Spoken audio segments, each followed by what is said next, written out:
Manau, kad šios studijos yra skirtos žmogui, kuris ieško pažinimo, kuriam reikalingi adekvatūs paaiškinimai, nes jis nebegali tikėti aklai.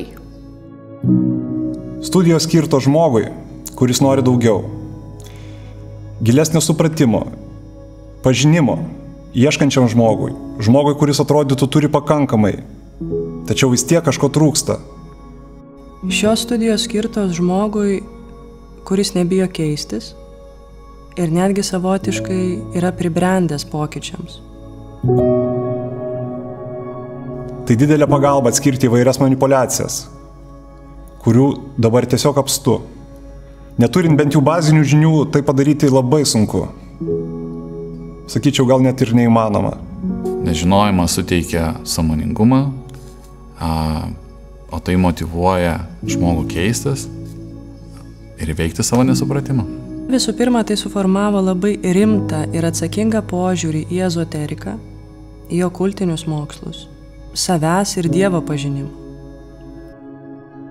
Čia aš gavau nuorodų, kaip ugdytis įgūdžius, pažinti save ir kaip dirbti su savimi, kaip atskirti manipulacijas kasdienybėje, nes jų tikrai daug tiek mūsų aplinkoje, tiek mumise pačiuose ir mes jų dažnai nematome. O apie tai mums kalbėjo žmonės, kurie praktiškai tuos įgūdžius yra įtvirtinę savo gyvenime. Tai nėra vien tik tai knyginės žinios, kurios perteiktos. Visa tai yra patikrinta praktiškai ir tai yra gyva ir tikra. Iš savo patirties galiu pasakyti, kad savęs pažinimo kelias man nebuvo iš lengvųjų, bet tikrai vertas pastangų.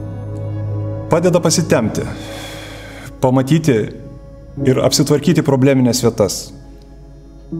Taigi davė gerokai daugiau, nei pradžiai tikėtasi. Ilgainiui šio kurso metu taip įmanoma išsiugdyti atskirimą, kas yra tikra, kas netikra. Žmogui svarstančiam, ar stoti ir rinktis šias studijas, palinkėčiau drąsos. Galbūt pagaliau atkreipti dėmesį į tą viduje kirbantį jausmą, kad reikia kažką daryti, kad reikia kažko imtis.